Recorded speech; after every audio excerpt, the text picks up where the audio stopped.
So you've seen quite a few different people over time, yeah. Yeah. And are there any approaches you found particularly helpful? Anything that you feel has worked a bit better? I think at the moment, not giving in to the temptation to allow myself to seize up. So staying mobile. Right, yeah. It's counterintuitive, but I think I've learned to do that. Yeah. So though you might feel like you want to protect it and stay still, actually being more mobile, more active, that sort of thing's helping with it. Yeah. So what will, if I give in to that, then everything locks up. It'll all seize up. Yeah. Is that what tends to trigger one of those worst days then? Yeah. Absolutely. And a great motivator is I hate taking medication, and so I don't want to be back on gabapentin or something. I just don't want to be back on that. So yeah, because you've tried medications like that before, and you I've don't been like told how you feel. to have them. Okay. I don't volunteer for them, but eventually I give in and say, I'll give it a go. But it's not my thing. I don't like it. I'd rather have something physical than chemical. Yeah.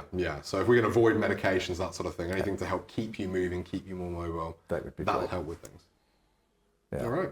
Excellent. Thank you very much. So, thank you. Although it was a fairly brief demonstration, John certainly struck me as somebody who was quite expressive. On that responsiveness scale, we put him towards the bottom. Tone of voice was going up and down, cracking a few jokes. That tends to happen a bit more with those sorts of patients as well. I'm looking at his body language, and he's sat back fairly relaxed. Those at the more control end of the spectrum will tend to be a little bit more, not stiff, but a bit more formal, a little bit more upright. And looking at his gestures, that the hands were moving around. They were fairly flowing gestures rather than stop-start direct sort of ones. And he was starting to gesture outside of his silhouette. So that's something that we tend to see with the more expressive style as well. Outside of his silhouette. So if you're looking dead on, it's not just about hands in front of the torso. They'll tend to come out a bit more. And that's something you just looking at the hands, you can often tell. You could look at somebody's shadow and tell if they're expressive, because you'll see hands moving around a little bit more flowing. So how has it affected how you talk to John?